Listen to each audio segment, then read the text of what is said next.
सूचना केवल हमारे विचार हैं, वित्तीय सलाह नहीं। निर्णय लेने से पहले खुद शोध करें। किसी भी लाभ या हानि के लिए हम उत्तरदायी नहीं हैं।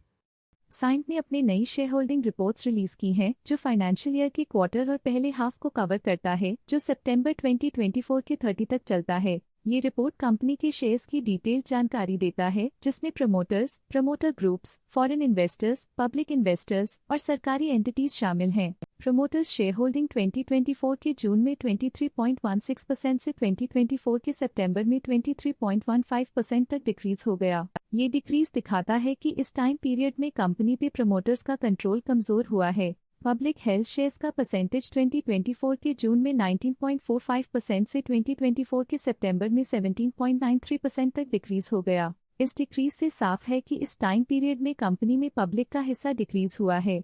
DII डोमेस्टिक इंस्टीट्यूशनल इन्वेस्टर्स ने अपना शेयर होल्डिंग जून 2024 में 27.09% से सितंबर 2024 में 29.72% तक इंक्रीज किया। ये बताता है कि डोमेस्टिक इंस्टीट्यूशंस ने कंपनी में अपना इंटरेस्ट 2.63% तक इंक्रीज किया है। फॉरेन इंस्टीट्यूशनल इन्वेस्टर्स की शेयर होल्डिंग में थोड़ा डिक्रीज आया 2024 के जून से 2024 के सितंबर में, जो दिखाता है कि फॉरेन इंस्टीट्यूशंस ने अपने स्टेक को क्वार्टर टू क्वार्टर -1.09 से डिक्रीज किया है, जिसे पता चलता है कि उन्होंने अपनी इन्वेस्टमेंट्स को पुल बैक किया है। चलिए इन्वेस्टर्स के स्टैटिस्टिक्स पे नजर डालते हैं, जो शेयर होल्डिंग पैटर्न में फ्लक्चुएशंस का कारण बन सकते हैं। फॉरेन नेशनल्स की फाइनेंशियल परफॉर्मेंस में सिग्निफिकेंट डिफरेंस देखा गया है, जो -0.01% है। लेटेस्ट क्वार्टर में म्यूचुअल फंड स्लैश ने स्टेक होल्डिंग में इंक्रीज देखा, जिसमें 0.64% का अपटिक देखा गया। Tata mutual fund, Tata ELSS tax saver fund ने अपने हिस्से को पिछले क्वार्टर में 2.47% से डिक्रीज करके 2.05% पे ले आए हैं।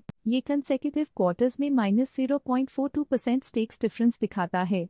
कोटक स्मॉल कैप फंड ने अपने हिस्से को पिछले क्वार्टर में 3.04% से डिक्रीज करके 3.03% पे ले आए हैं। ये कंसेक्यूटिव क्वार्टर्स में -0.01% स्टेक्स डिफरेंस दिखाता है। Aditya Birla sun life trustee private limited AC ने अपने हिस्से को पिछले क्वार्टर में 2.24% से डिक्रीज करके 2.2% पे ले आए हैं। ये कंसेक्यूटिव क्वार्टर्स में -0.04% स्टेक्स डिफरेंस दिखाता है। ऑल्टरनेट इन्वेस्टमेंट फंड्स ने अपने हिस्से को पिछले क्वार्टर में 1.06% से डिक्रीज करके 0.92% पे ले आए हैं। ये कंसेक्यूटिव क्वार्टर्स में -0.14% स्टेक्स डिफरेंस दिखाता है। लेटेस्ट क्वार्टर में बैंक्स ने स्टेक होल्डिंग में इंक्रीज देखा, जिसमें 0.01% का अपटिक देखा गया। लेटेस्ट क्वार्टर में इंश्योरेंस कंपनीज ने स्टेक होल्डिंग में इंक्रीज देखा, जिसमें 2.12% का अपटिक देखा गया। लेटेस्ट क्वार्टर में NBFCs रजिस्टर्ड विद RBI ने स्टेक होल्डिंग में इंक्रीज देखा, जिसमें 0.01% का अपटिक देखा गया। Mirae asset ELSS tax saver fund current quarter में 2.88% शेयर्स के साथ कंपनी में एंटर किया, जबकि प्रीवियस क्वार्टर में उनके पास 0% शेयर्स थे।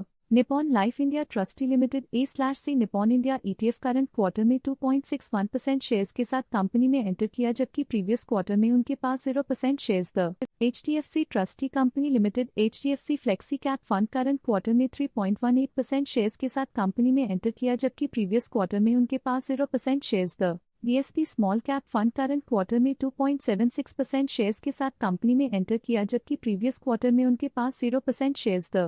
ICICI prudential small cap index fund current quarter में 2.23% शेयर्स के साथ कंपनी में एंटर किया, जबकि प्रीवियस क्वार्टर में उनके पास 0% शेयर्स थे। Life insurance corporation of India current quarter में 2.17% शेयर्स के साथ कंपनी में एंटर किया, जबकि प्रीवियस क्वार्टर में उनके पास 0% शेयर्स थे।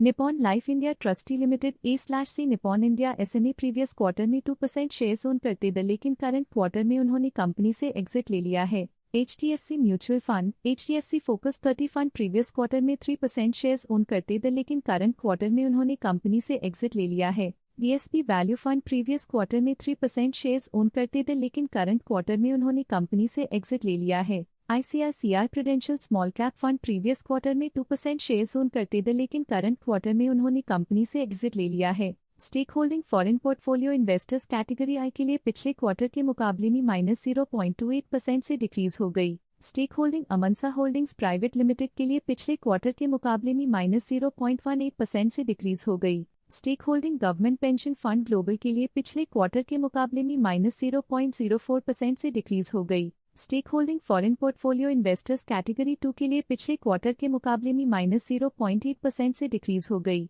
RBC emerging market small cap equity fund के पास प्रीवियस वीक क्वार्टर में 0 अमाउंट ऑफ शेयर्स थे, लेकिन करंट क्वार्टर में 1.22% शेयर्स ओन करते हैं। Vanguard emerging market stock index fund असेरी प्रीवियस क्वार्टर में 1% शेयर्स ओन करते थे, लेकिन करंट क्वार्टर में उन्होंने कंपनी से एग्जिट ले लिया है। बट ये था कंपनी का करंट शेयर होल्डिंग पैटर्न। और देखने के लिए धन्यवाद। स्टॉक लेटेस्ट न्यूज अपडेट के लिए चैनल को सब्सक्राइब करें और वीडियो को लाइक एंड शेयर करें।